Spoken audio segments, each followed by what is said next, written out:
Selamat malam, saudara-saudara yang terkasih di dalam Tuhan kita Yesus Kristus.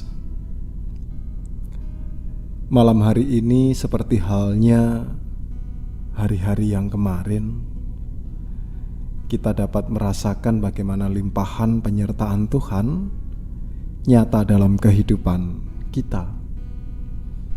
Teruntuk di masa pandemi COVID-19 yang semakin meningkat, tentu keinginan, harapan yang muncul dalam kehidupan kita adalah kita tetap diberikan kesehatan, sehingga kita dimampukan untuk dapat menjalani aktivitas ini dengan baik.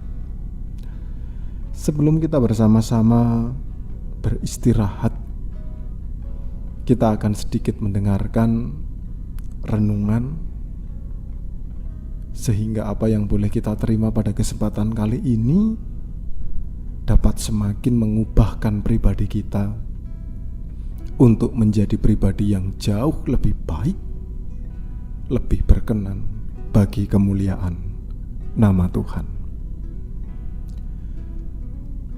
Saudara-saudara yang terkasih di dalam Tuhan, ngeyel, tentu ungkapan itu sudah tidak asing lagi untuk kita dengarkan. Ngeyel dalam artian Kamus Besar Bahasa Indonesia itu disebut dengan keras kepala. Tetapi ngeyel dapat bersifat positif dan negatif. Bersifat negatif ketika kita merasa ngeyel tanpa dasar yang kuat, hanya untuk mementingkan sifat keegoisan kita, meskipun hal itu salah, tetapi kita masih tetap keras kepala, tidak mau merubah. Dan yang terjadi adalah kita hanya mementingkan nafsu kita. Lalu ngeyel yang kedua dalam artian positif itu dapat dipahami dalam konteks seseorang yang mempertahankan argumennya. Tentunya dalam mempertahankan argumennya harus didasari oleh teori atau sumber-sumber yang kuat, sehingga kemudian dapat dipahami bahwa apa yang menjadi argumennya itu merupakan sesuatu yang positif dan perlu untuk dipertahankan. Hingga dengan demikian, seseorang tidak akan dicap sebagai keras kepala, melainkan seseorang akan dianggap sebagai pribadi yang berkomitmen. Dalam kesempatan malam kali ini tentunya kita akan membahas tentang ngeyel yang lebih bersifat keras kepala.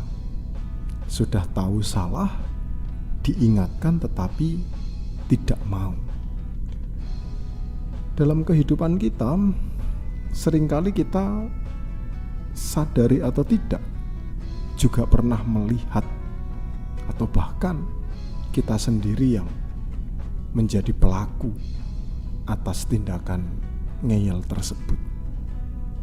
Lebih-lebih ketika kita boleh melihat di dalam pribadi anak-anak. Biasanya ketika anak-anak sedang main di meja, kemudian kita memperingatkan, "Nduk, Le, jangan main di meja loh, nanti jatuh."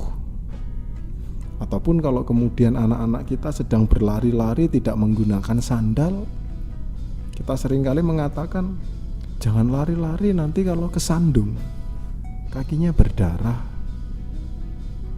Tetapi kita dapat melihat respon anak-anak kita. Ada yang menanggapi, tetapi ada yang tidak. Biasanya yang menanggapi bisa saja tanggapannya negatif, nggak apa-apa kok. Tetapi ada juga yang tidak menanggapi, tidak memperhiraukan apa yang menjadi masukan dari orang tua, dan ia tetap naik di meja ataupun berlari. Hingga kemudian ketika anak itu jatuh, baru kemudian anak itu menangis dan yang lainnya. Nah, dalam kehidupan kita banyak sekali contoh-contoh sikap ngeyel, keras kepala yang muncul. Nah, pertanyaannya adalah, apakah itu baik? Oleh karena itulah, pada kesempatan kali ini kita bersama-sama akan belajar melalui kisahnya Yunus. Seperti yang kita ketahui bersama bahwa Yunus adalah pribadi yang dipakai oleh Tuhan untuk mengingatkan orang-orang yang ada di Niniwe, yang pada saat itu boleh dikatakan Niniwe adalah orang-orang yang suka melakukan perbuatan dosa. Orang-orang Niniwe adalah orang-orang yang tidak taat sama Tuhan, bersifat individu, egois, dan sebagainya. Oleh karena itulah, melihat Niniwe adalah kota yang boleh dikatakan banyak sekali perbuatan dosa dan kesalahan di dalamnya, Tuhan ini memakai Yunus untuk mengingatkan. Harapannya agar Niniwe bisa menjadi kota yang baik, kota yang berkenan untuk Tuhan. Tetapi rupanya ketika panggilan Tuhan itu datang kepada Yunus, Yunus pun juga memperlihatkan sikap ngeyelnya. Di dalam Yunus 1 ayat 3, di situ dikatakan, tetapi Yunus bersiap untuk melarikan diri ke Tarsis, jauh dari hadapan Tuhan. Ia pergi ke Yafo dan mendapat di sana sebuah kapal yang akan berangkat ke Tarsis. Ia membayar biaya perjalanannya, lalu naik kapal itu untuk berlayar bersama-sama dengan mereka ke Tarsis, jauh dari hadapan Tuhan. Dari ayat ini kita dapat melihat bersama bahwa ketika Yunus dipanggil untuk mengingatkan bangsa Niniwe, responnya adalah ngeyel, menolak. Ia tidak mau. Mungkin dalam pribadi Yunus, ia berpikir, ngapain saja juga kita harus mengingatkan bangsa Niniwe, toh yang membuat dosa mereka. Ngapain juga kita repot-repot mengingatkan mereka? Lebih baik saya pergi, tidak mau. Semakin Yunus ngeyel, semakin Yunus tidak menaati perintah Tuhan, maka di situ Tuhan bekerja atas kehidupan Yunus. Dan seperti yang kita ketahui bersama, dalam perjalanannya ke Tarsis, ketika Yunus bersama dengan rombongan awak kapal itu, badai muncul. Hingga pada akhirnya dalam cerita Yunus, orang-orang yang ada di kapal itu membuang undi, dan Yunuslah yang mendapatkan undi tersebut. Hingga pada akhirnya Yunus dilemparkan ke laut. Tetapi Tuhan tidak berhenti bekerja di situ. Tuhan kemudian mengutus ikan besar memakan Yunus Dan kemudian melalui ikan besar itulah Yunus sampai di Niniwe. Dari situ rasa ngeyel yang muncul dalam pribadi Yunus kemudian berbalik dengan rasa taat akan perintah Tuhan.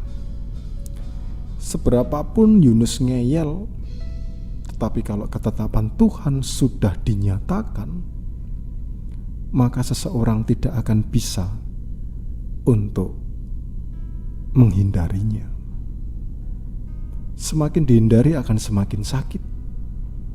Jadi alangkah baiknya jikalau kemudian taat melakukan kehendak Tuhan, karena di situ ada penyertaan dan seseorang akan dimampukan untuk menjadi hambanya yang setia.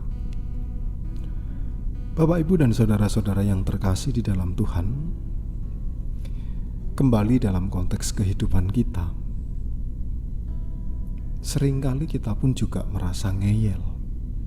Seringkali kita pun juga keras kepala, baik hubungan kita dengan keluarga kita, hubungan kita dengan anak-anak kita, hubungan kita dengan rekan sekerja kita.